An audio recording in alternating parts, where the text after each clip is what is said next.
Hey, David. Oh, sorry, I didn't hear you knock there. Oh, that's all right. I brought the paperwork so I can make sure I'm on ethical grounds. Glad I'm coming to legal today. Oh, good. Yeah, I'm glad you're here. We can go over some of this. Yeah. Well, first, will you be using any human participants? Well, of course I will. Okay. Well, I'm just gonna get out my little sheet here. And Okay. So we got some stuff to go over and make sure that I've got all the correct principles and federal, state law and institution regulations and scientific standards concerning human research participants. Also, if you need to deviate from these standards, you've got to come see me. Make Okay. sure that we're observing the stringent safeguards to protect the participants. Do you have access to a institutional review board or? No, I actually don't.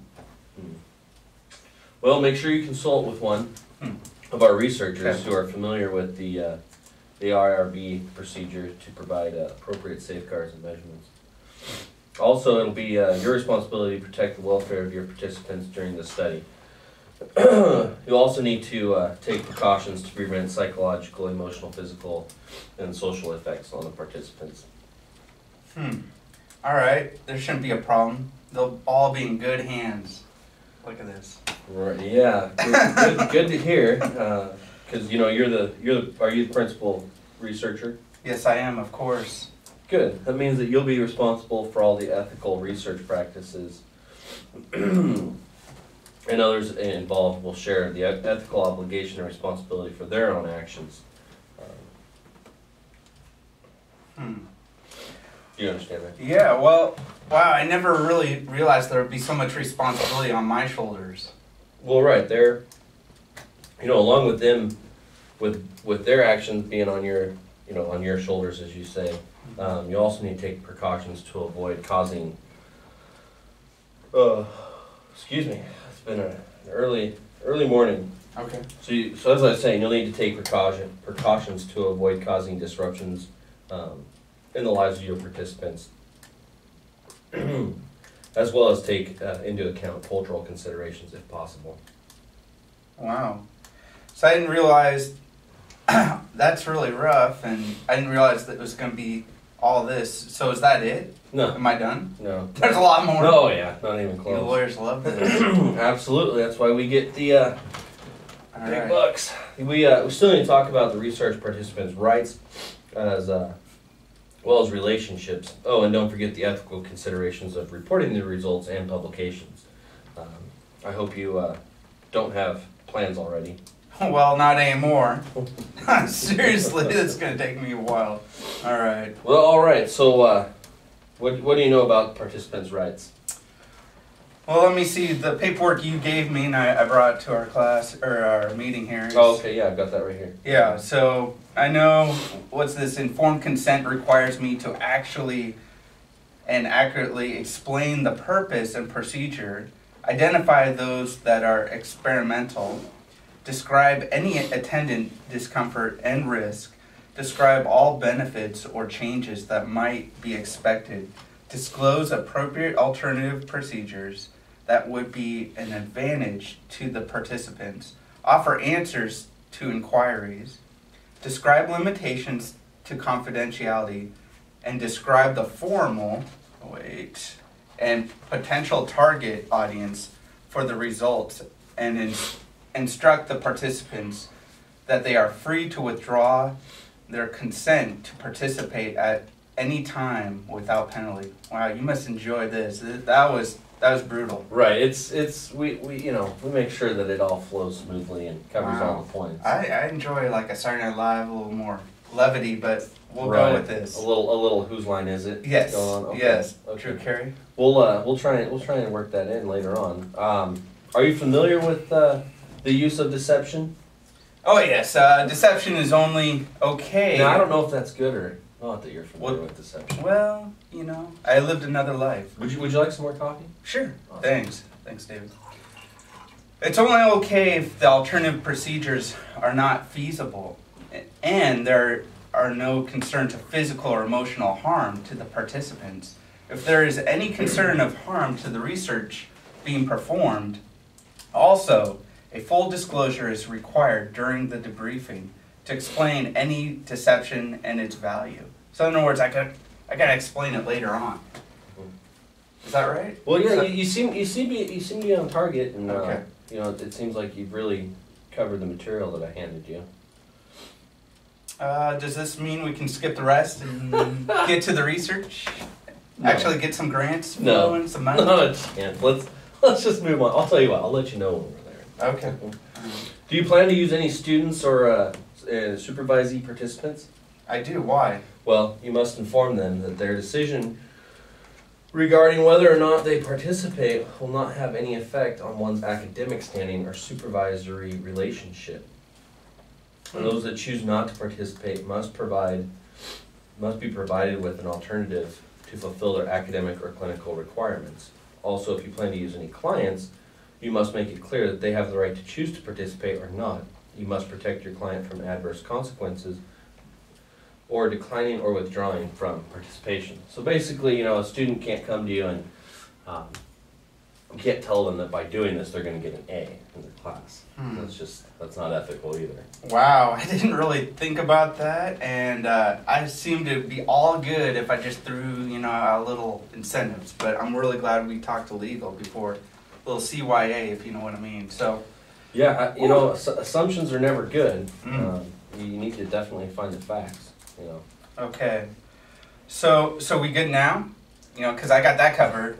I'm not gonna get hurt back here anymore. No. All right. Like I said, when we're there, when you're covered, okay, I'll give you the blessing and send you on your way. All right.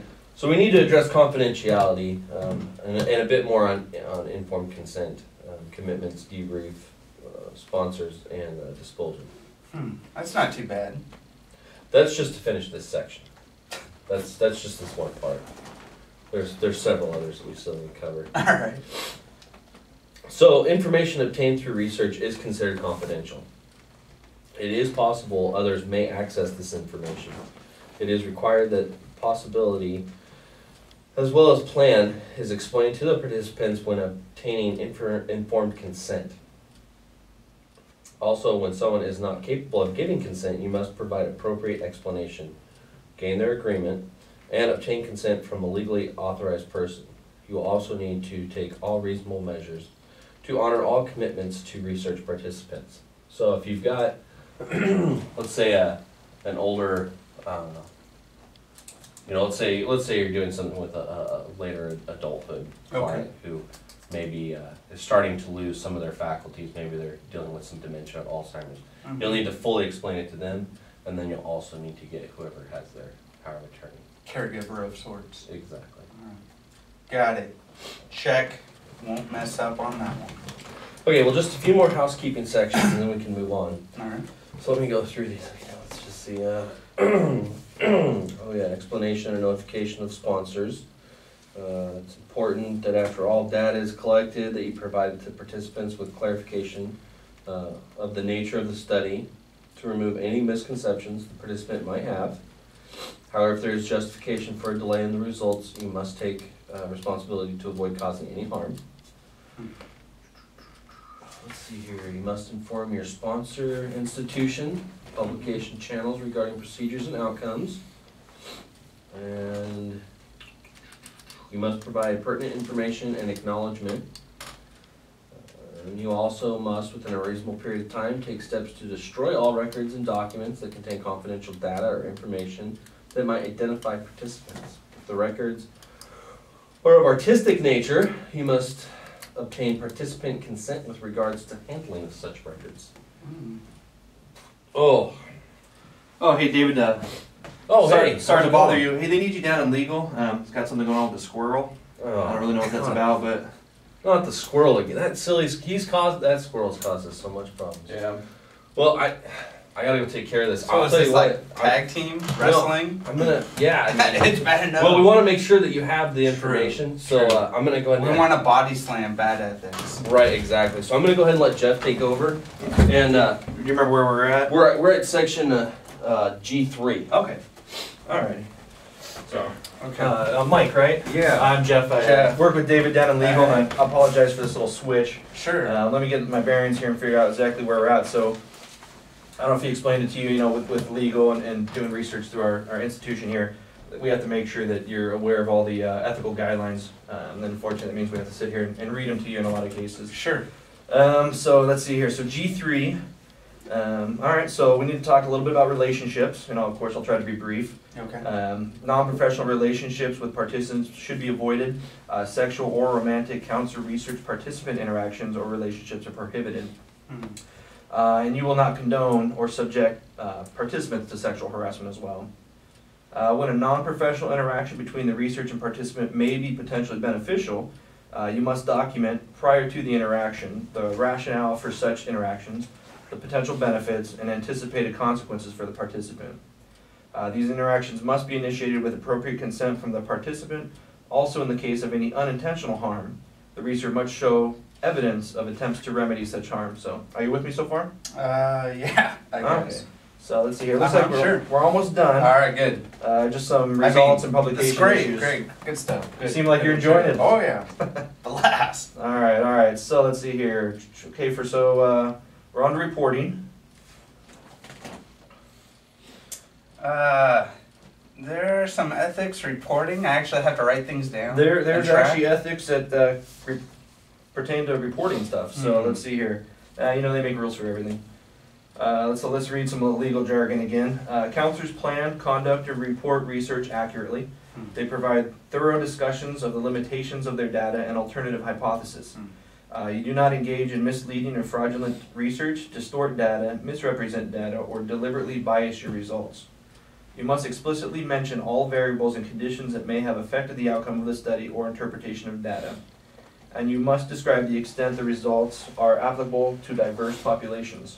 Okay, so don't cheat and don't lie, don't steal. Got it. All right, yep, that pretty much sums it up. And you are obligated to report unfavorable results, no matter how they affect an institution, program, service, or a prevailing opinion. That could make things a little rough. It could, but you are protected. So we're going to go ahead and move on to reporting errors. If you notice a significant error, you must take reasonable steps to correct such error. Also, you must make significant effort to disguise the identity of respective participants unless you have specific authorization from the participants to do otherwise. If a participant self-identifies themselves, you must still take steps to protect their identity and their welfare. Let's see here. Lastly, you must make available original research data to qualifying professionals who may wish to replicate the study. So if somebody wants to copy you or repeat your study, you need to have all that available, whether that's in the institution or even outside the institution. So. Okay. Good. So how are we doing at this point? We're not doing too bad. Looks like we just need to go over some ethical issues involving publication, and then you're free to kind of jump out there and get started. Let's do it. All right. Yes. So again, I'll try to be brief. Okay. You must give recognition to previous work on the topic, observe copyright laws, and give full credit to those who credit is due. Also, you will not plagiarize. So obviously, if you have somebody helping you out, you need to give them credit when needed. Okay, easy enough. All right. Well, it sounds easy, but many people kind of fail to get this section correct for some reason. So, counselors also must fully acknowledge and make editorial reviewers aware of prior publication of ideas or data, where such ideas or data are submitted for review or publication. So you can't submit your paperwork as if it's the first one out there. You need to make sure that the other ones that you've looked at, that when they are reviewing it for publication, that they know it's out there. And you also need to make sure you give credit to others who assist you, either as a co-author or just in the side notes or the footnotes.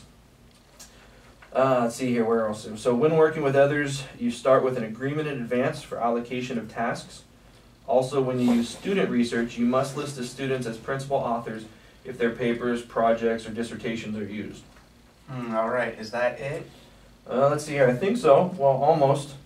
Just make sure you don't submit manuscripts for consideration to multiple journals without first getting the authority or authorization of the first publication journal you send it to. Also, if you are tasked with professional review yourself, you must do so with respect to confidentiality and propriety. Use care with publication decisions and basing them only on defensible standards. Also, you must be timely in your review and only review what's within your scope. So I think that kind of covers the legal jargon. Did you have any questions for me? Thanks, Jeff. Yeah, no, if anything comes up, I'll definitely come back to you and David. All right, yeah, give us a call. So you are free to get going. Enjoy the Thanks. monkey.